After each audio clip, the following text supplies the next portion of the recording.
Thank you for listening to the Business Blast podcast. So for all my listeners out there that have been wanting to do your own podcast, I'd like to introduce to you Anchor. Anchor is a one-stop shop for recording, hosting, distributing, and monetizing your podcast. So before I found Anchor, I had never actually done a podcast because all the research that I had gathered made it seem very complex. Then I found Anchor, and Anchor makes podcasting extremely simple. So if you want to do your own podcast, go to anchor.fm/start. I can't wait to hear your podcast. Welcome to the Business Blast podcast. I'm your host, Tyler Wagner. This episode is brought to you by Authors Unite. Authors Unite provides you with the support you need to finish your book. Best part is, after you finish your book, they take care of the entire publishing and marketing process 100% for you. So, if you want to become a successful author, make sure to check out authorsunite.com. Now, let's jump into the episode.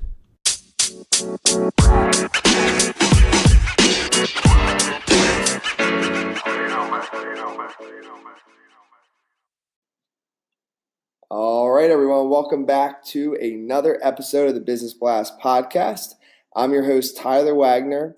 And to start this one off, I want to know, would you like to get paid for your results you deliver rather than the time you put in? My guest today, Tom Matzen's clients wake up, check their inbox, and meet pre-screened prospects daily. He has started 82 businesses of his own. More importantly, his personal clients have generated more than $100 million in sales in dozens of industries. Tom is all about doing good and making money at the same time. So welcome to the show, man. Hey, I'm super excited. And what I forgot to tell you, the most exciting part, Tyler, is my son's name is Tyler as well. So you must be a cool dude. Oh, you didn't tell me that before. That's sick. All right. So that does make this interview that much better. So Tom, the first question that we ask on this show is, what is the best story from your life that has an underlying valuable message? I think a good example of that is how I turned $21 million in an IPO into $10 million in debt in 6 easy months. Wow. Yeah, I want to hear that. Now, the short version, because we only have 5 minutes on the podcast, is we took a company, a franchise company, public on the Toronto Stock Exchange. And we, as planned, I stepped down as CEO. We put in a public company CEO that we knew had experience to play with the sharks of the public company market. And about 3.5 months later, he took all the cash in the treasury. We got delisted and ended up putting the entire thing in a receivership.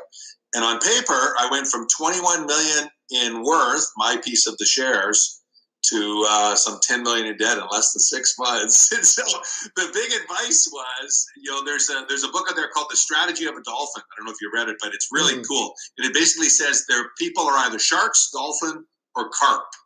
Sharks, dolphin, or carp. Sharks are the kill or be killed. We all know about that.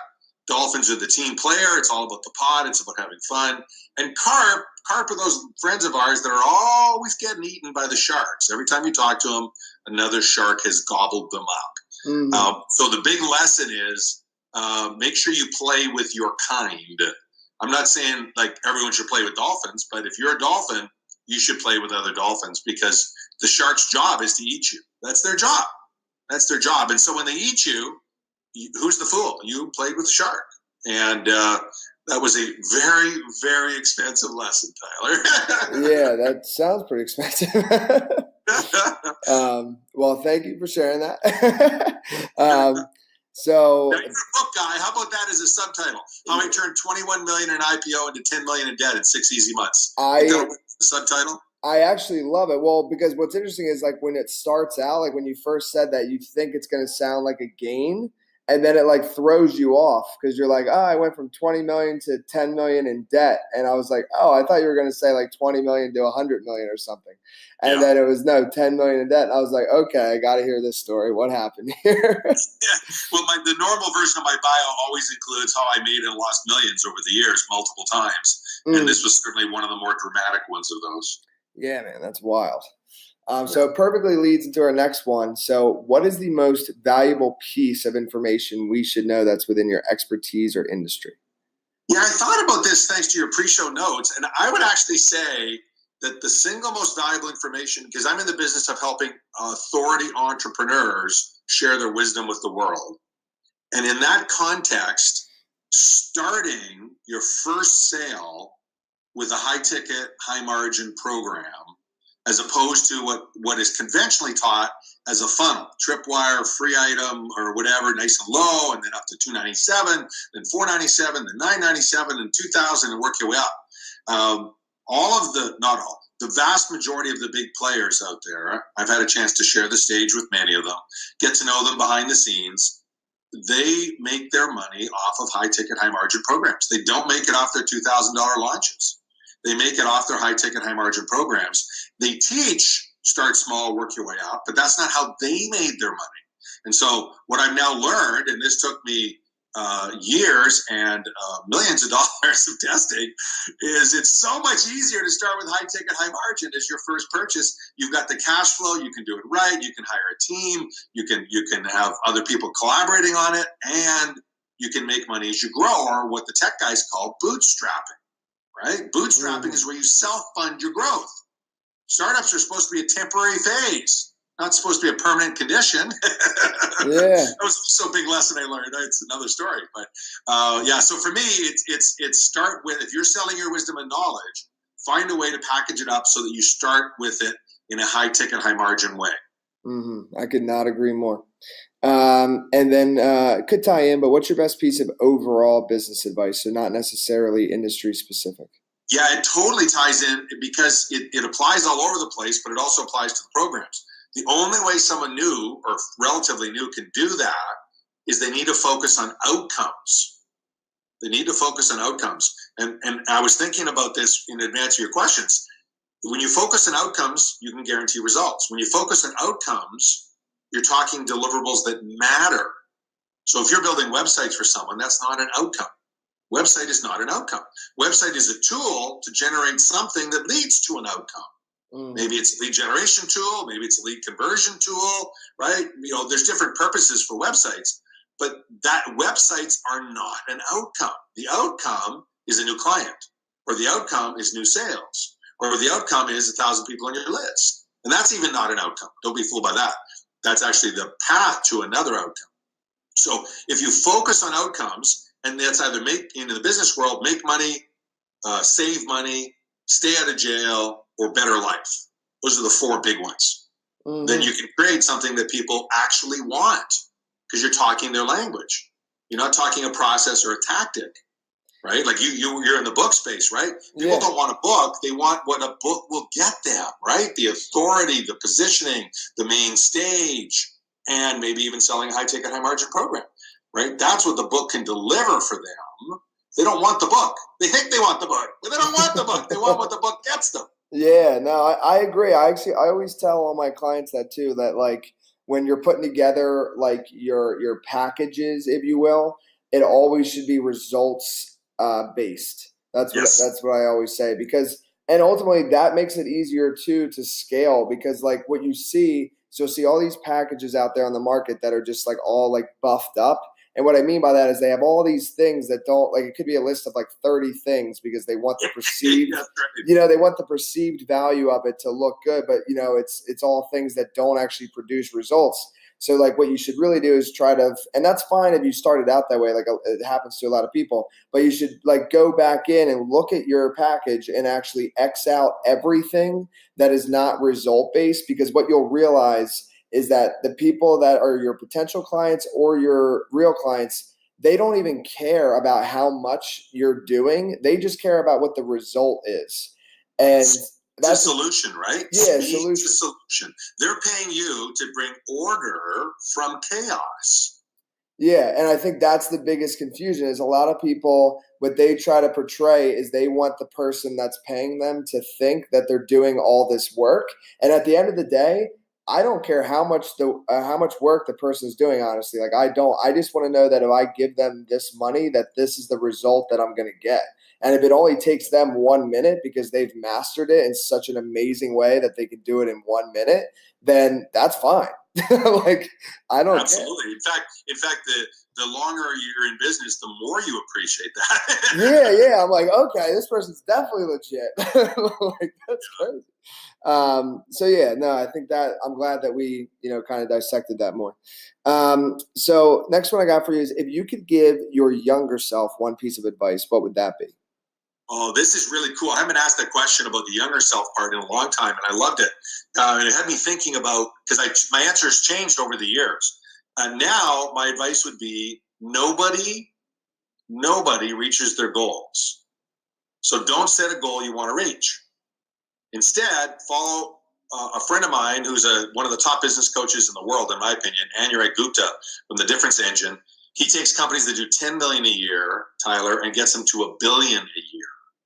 100% success rate. Crazy, amazing guy. And he starts off by saying, if your goal is to make 100,000, let's say, the first thing you need to do is double that. So now you're playing for 200,000. You with me so far? Mm-hmm. Then you build triple redundancy to achieve the 200,000. So you come up with 3 separate strategies, each capable of achieving the 200,000. Now you've effectively 6x'd your goal, right? 100 to 200. 3 of those is 600,000 you're shooting for, when your original goal was 100. Now, as you put in and execute on the 600, you blow past your 100. So it's called, I call it anuragging your goals, as a tribute to Anurag Gupta. And it's a concept that the first time I heard it, I didn't get it. The second time I heard it, I didn't get it. The third time I heard it, I went, holy cow, this is profound. It's why we don't reach our goals. Yeah, because we set goals we're trying to get to. I get it. No, that makes sense to me. That's amazing.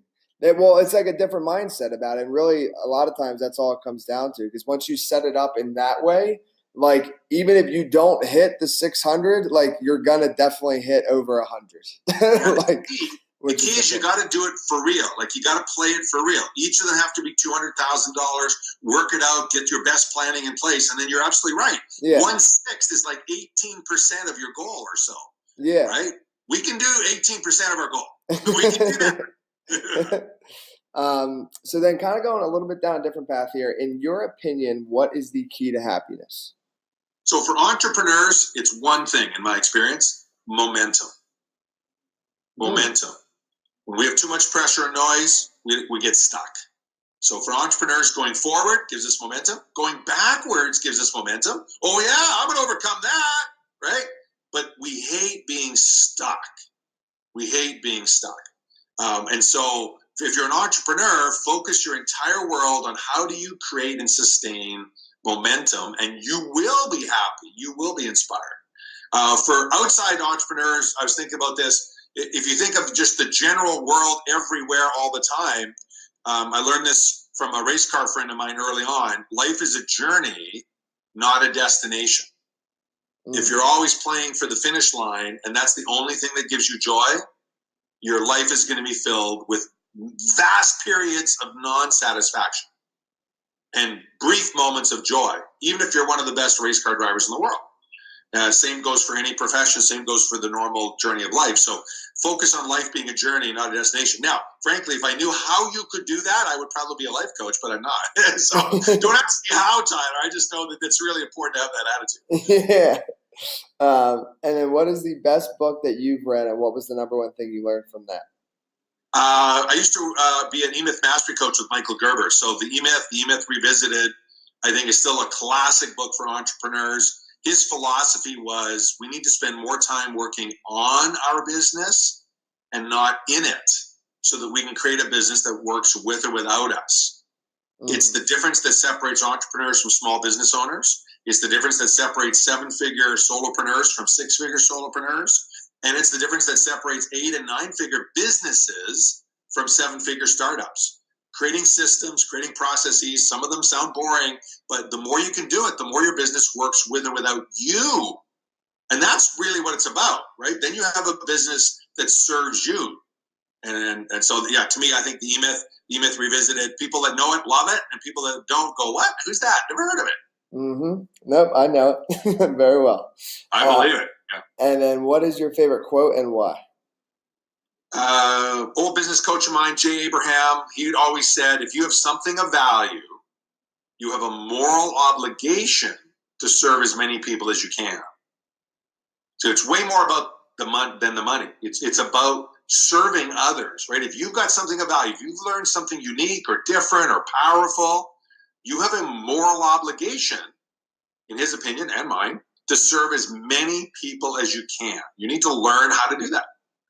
Mm-hmm. Yeah, man, I agree. Dude, this was a really good one. So the last one I have for you. I like it. Bang, bang, bang. You got to be organized. Yeah. The last one I have for you is, where can our audience best find you online? Well, we do something called 3-hour deep dive masterclasses, where we take these topics and just teach for 3 hours completely free. I think that'd be the best thing a listener could do. Just go to masterclass.entrepreneuремpowerment.org. It's a nonprofit foundation we've set up to reverse the failure rate of small business around the globe. A big chunk of that is our masterclasses, masterclass.entrepreneuремpowerment.org. Perfect. Thank you again for coming on, man. You got it.